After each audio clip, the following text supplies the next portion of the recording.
हे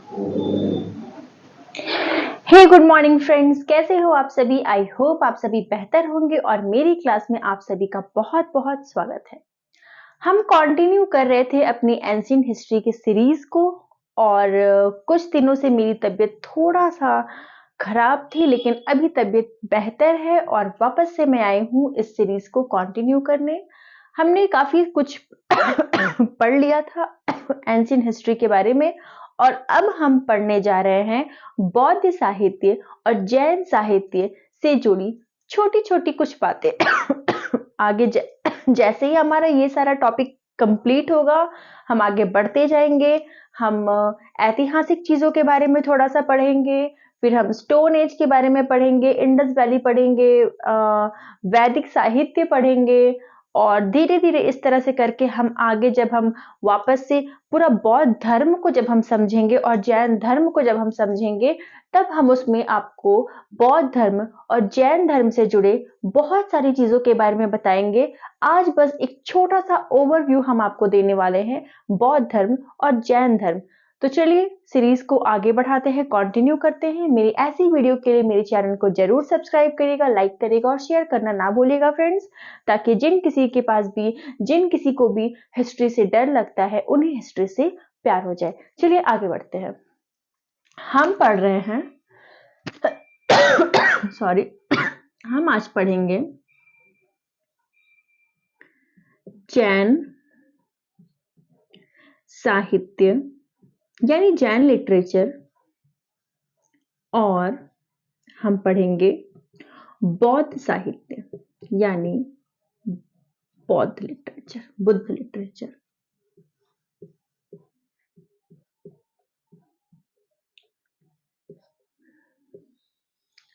सबसे पहले हम बात करते हैं बौद्ध साहित्य की।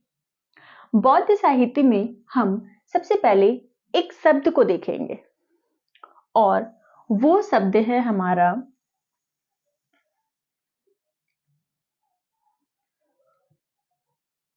एक सेकंड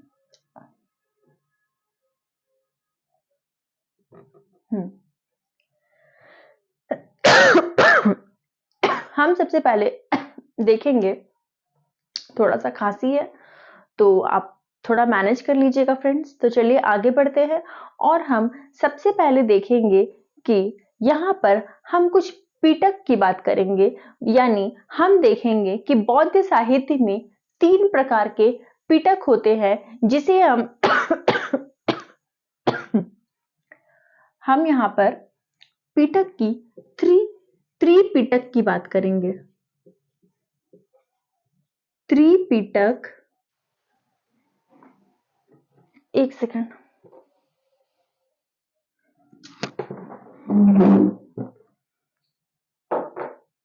हम यहाँ पर बात करेंगे त्रिपिटक की।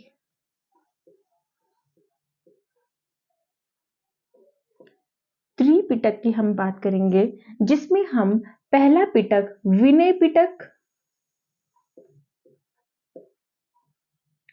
पिटक, दूसरा हम अधिगम्य पिटक,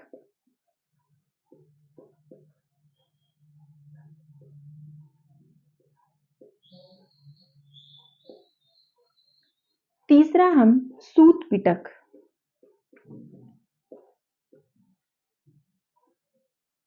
इन तीनों पिटक के बारे में देखेंगे और आप सोच रहे होंगे कि ये पिटक क्या होता है। तो मैं आपको बता दूं कि ये तीनों पिटक को हम साहित्य कहते हैं।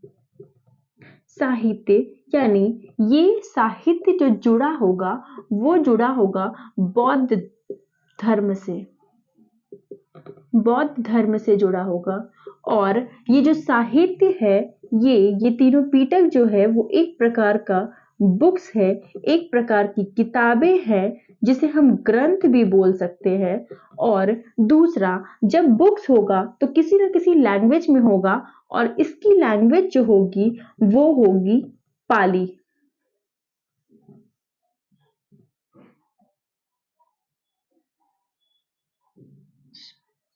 पाली आपका इधर से होगा, पाली।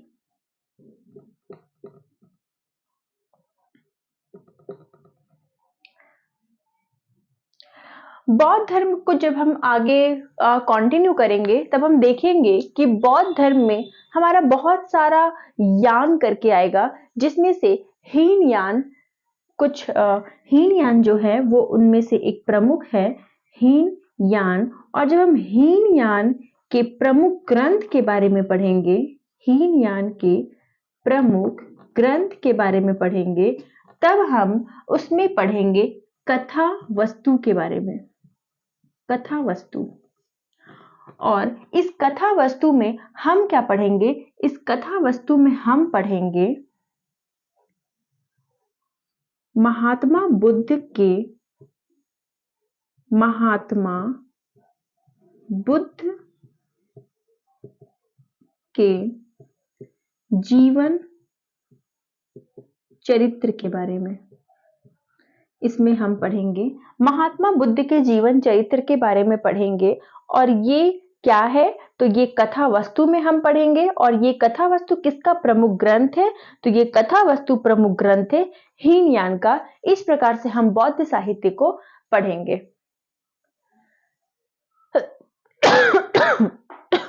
आप इसे एक बार देख ले।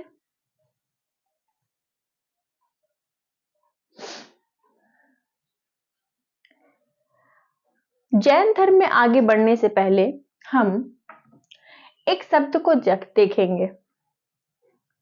वो शब्द मैं यहां लिखवा देती हूं, या फिर यहां पर लिख देती हूं। वो शब्द हम पढ़ेंगे जातक के बारे में। जातक जातक क्या है? जातक के बारे में हम पढ़ेंगे तो हमें ये पता चलेगा कि जातक एक ऐसा लिटरेचर है, एक ऐसा कथा वस्तु हम उसको बोल सकते हैं, सॉरी कथा वस्तु नहीं, एक ऐसा ग्रंथ है, एक ऐसा बुक्स है, एक ऐसा लिटरेचर है जो हमें बौद्ध धर्म के महात्मा बुद्ध के पूर्व जन्म के बारे में बताता है। तो जातक क्या है? जातक हमें बौद्ध धर्म के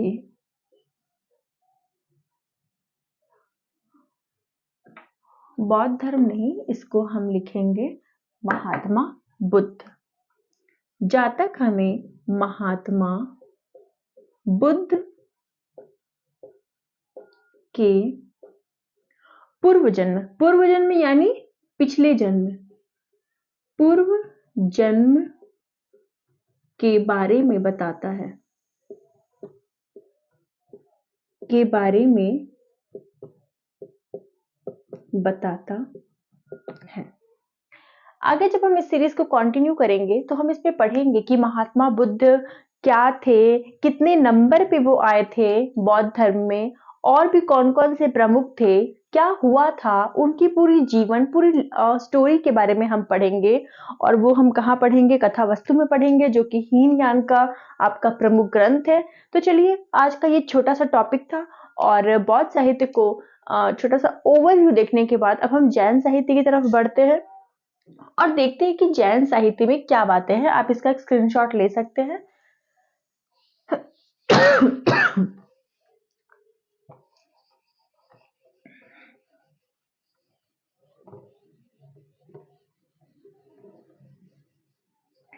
मैं हिस्ट्री आपको बहुत ही ज्यादा डिटेल्स में बता रही हूँ। मुझसे हिस्ट्री पढ़ने के बाद मुझे उम्मीद है कि आपको और किसी की भी क्लासेस देखने नहीं पड़ेगी। तो बौद्ध साहित्य हमने पढ़ लिया, अब हम क्या पढ़ेंगे? जैन साहित्य।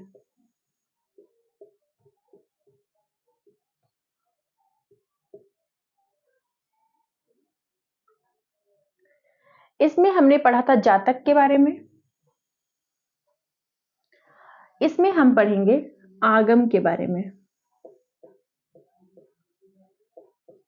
आप सोच रहे होंगे कि जातक में अगर महात्मा बुद्ध के पूर्व जन्म की कहानियां हैं तो शायद आगम में महावीर स्वामी के बारे में होगी, पर ऐसा नहीं है। आगम जो है वो जैन साहित्य को, जैन साहित्य से जुड़े लोगों को हम आगम कहते हैं। आगम किसे कहते हैं? जैन साहित्य जैन साहित्य से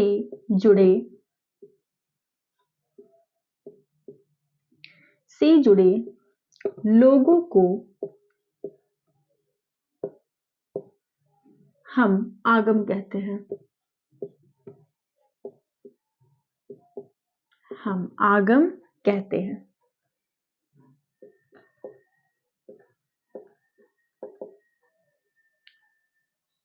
कुल हम कह सकते हैं कि जो जैन साहित्य है उसके अंग कितने हैं? अंग जैन साहित्य के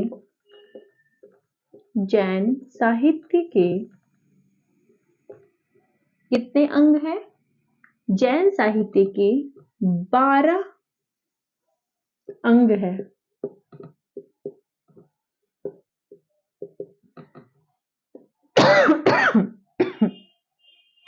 और इन 12 अंग में हम कुछ प्रमुख के बारे में पढ़ेंगे।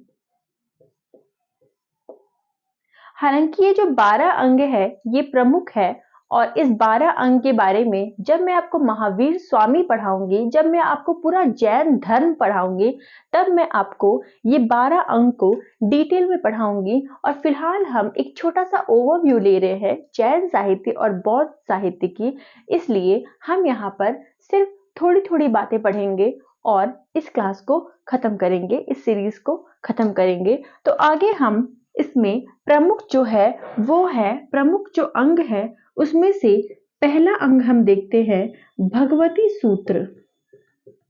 भगवती सूत्र, और इसमें हम देखेंगे कि भगवती सूत्र में महावीर स्वामी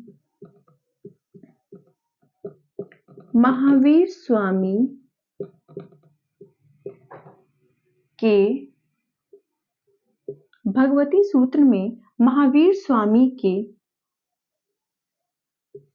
जीवन के बारे में हम देखेंगे।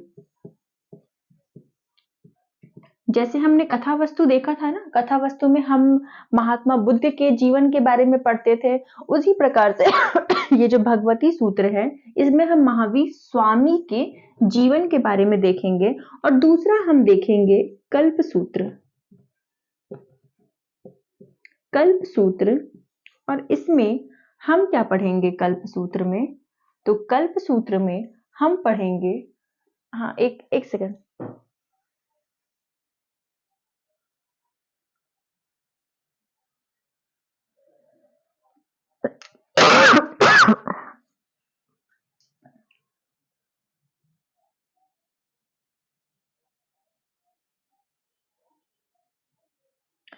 जब हमने आपको बौद्ध साहित्य पढ़ाया था तब हमने आपको जातक के बारे में बताया था, और जातक में हमने ये देखा था कि किस प्रकार से महात्मा बुद्ध के पूर्व जन्म की कहानियां हम जातक में पढ़ते थे। उसी प्रकार से जब हम कल्प सूत्र देखेंगे तब हम इसमें देखेंगे कि इसमें जैन धर्म का इतिहास, यानी जैन धर्म कैसे प्रारंभ हुआ, इसमें हम देखेंगे प्रारंभिक इतिहास। प्रारंभिक इतिहास वही है, बस थोड़ा सा वर्ड्स को लगाने से चीजें ज्यादा सही दिखता है, इसलिए मैंने प्रारंभिक इतिहास लिखा है। इसमें हम देखेंगे जैन धर्म का क्या इतिहास था, जैन धर्म से कितने सारे लोग जुड़े थे, कौन कौन से प्रमुख थे, उनमें महावीर स्वामी का क्या प्रमुख कार्य था, महावीर स्वामी ने किस प्रकार से जैन धर्म को आगे बढ़ाने में मदद किया, और इस प्रकार से हम पूरा जैन धर्म और बौद्ध धर्म को अच्छे से समझेंगे। तो फिलहाल ये छोटा सा ओवरव्यू था, आई होप आपको ये समझ आया होगा। और अगर आपको नहीं समझ आया, कहीं भी आपको डाउट हो, तो आप मुझे कमेंट कर सकते हैं, मैं आपको दोबारा से ये समझा दूंगी। लेकिन मुझे जहां तक उम्मीद है कि मेरी क्लास करने के बाद स्टूडेंट्स को एक बार में ही समझ आ जाती है चीजें, तो आई होप आपको ये वीडियो पसंद आई होगी। मेरे साथ जुड़े रहे ऐसे और भी वीडियोस के लिए। तो चलिए मिलते हैं अगली वीडियो में। Thank you so much.